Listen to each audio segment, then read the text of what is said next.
প্রত্যেক আমল নিয়তের উপরে নির্ভরশীল। আল্লাহ রাসূল নিয়ত করতে বলেছেন, নিয়ত পড়তে বলে নাই। কোরআনেও পায় না, হাদিসেও পায় না, কোথাও পায় না। সাহাবীর আমলও পায় না, তাবিঈর আমলও পায় না, তাবিঈর আমলও পায় না, কোনো ইমামেরই আমল পায় না। আপনি কোথা থেকে বানালেন এগুলো? আজকে সিয়াম পালন করতেছি আর নিয়ত করতেছি কবে? আগামীকালের। একমাত্র হজ্জের নিয়ত ব্যতীত পৃথিবীতে অন্য কোনো ইবাদতের মুখে উচ্চারণ করে নিয়ত পড়তে হবে, এটা রাসূলুল্লাহ সাল্লাল্লাহু আলাইহি ওয়াসাল্লাম শিখায় নাই। ফরজ নামাজের এক নিয়ত, সুন্নত নামাজের এক নিয়ত, বিতরের নামাজের এক নিয়ত, তারাবির নামাজের এক নিয়ত, জানাজার এক নিয়ত, ইস্তেসকার এক নিয়ত, ইস্তেখারার এক নিয়ত, জামাতের এক নিয়ত, মহিলাদের এক নিয়ত। আছে কিনা? কথা বলতে হবে, আছে কিনা? মুরব্বিরা নিয়তের ভারে নামাজে ছেড়ে দিয়েছে।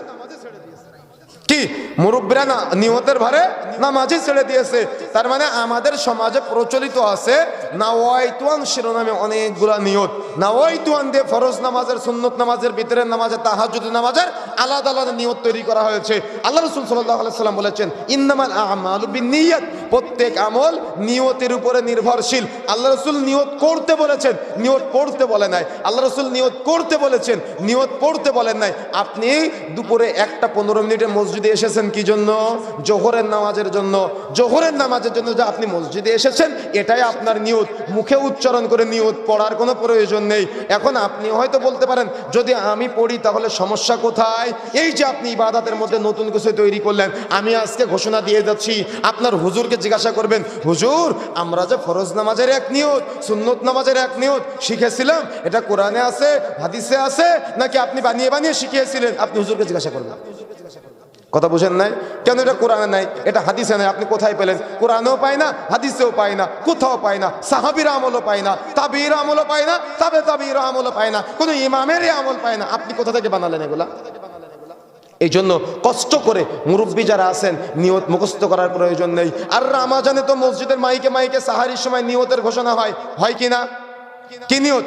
নাওয়াইতু আন আসুম্মা গাদান মিন শাহরি রমাদান আল মুবারাকে ফারদাল্লাকা ইয়া আল্লাহ ফাতাকাব্বাল মিন্নি ইন্নাকা আনতাস সামিউল আলিম। বলে কিনা? আল্লাহ রাসূল শিখিয়েছেন, সাহাবায়ে কেরাম শিখিয়েছেন। আপনি বলতেছেন কেন? অর্থ করি দেখেন, তাহলে বুঝতে পারবেন। আপনারা শিক্ষিত মানুষ। নাওয়াইতু আর, আমি নিয়ত করতেছি, আসুম্মা সিয়ামের, গাদান মানে আগামীকালের জন্য। আমি আজকে সিয়াম পালন করতেছি আর নিয়ত করতেছি কবে? আগামীকালের। তাহলে যেদিন আপনি 30 রমজান শেষ সিয়াম, সেদিন আপনি নিয়ত করলেন কোন দিনের? ঈদের দিনের। ঈদের দিনের। কথা বুঝেন নাই?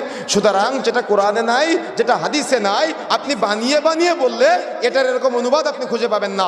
এই জন্য তওবা করে ফিরে আসতে হবে। একমাত্র হজ্জের নিয়ত ব্যতীত পৃথিবীতে অন্য কোনো ইবাদতের মুখে উচ্চারণ করে নিয়ত পড়তে হবে, এটা রাসূলুল্লাহ সাল্লাল্লাহু আলাইহি ওয়াসাল্লাম শিখায় নাই। সুতরাং নতুন করে নিয়ত মুখস্থ করার প্রয়োজন নেই। আমাদের অনেক মাদ্রাসাগুলোতে বাচ্চাদেরকে পিটিয়ে পিটিয়ে নিয়ত মুখস্থ করানো হয়, অথচ এই নিয়তের ভিত্তি ইসলামে নাই। যেগুলো শেখানো প্রয়োজন সেগুলো শিখায় না, আর যেটা শেখানোর প্রয়োজন নাই সেটা শিখায় পিটিয়ে পিটিয়ে। এটা শেখানোর প্রয়োজন নাই কেন? এটা কোরআন হাদিসে নাই। এখন আসুন।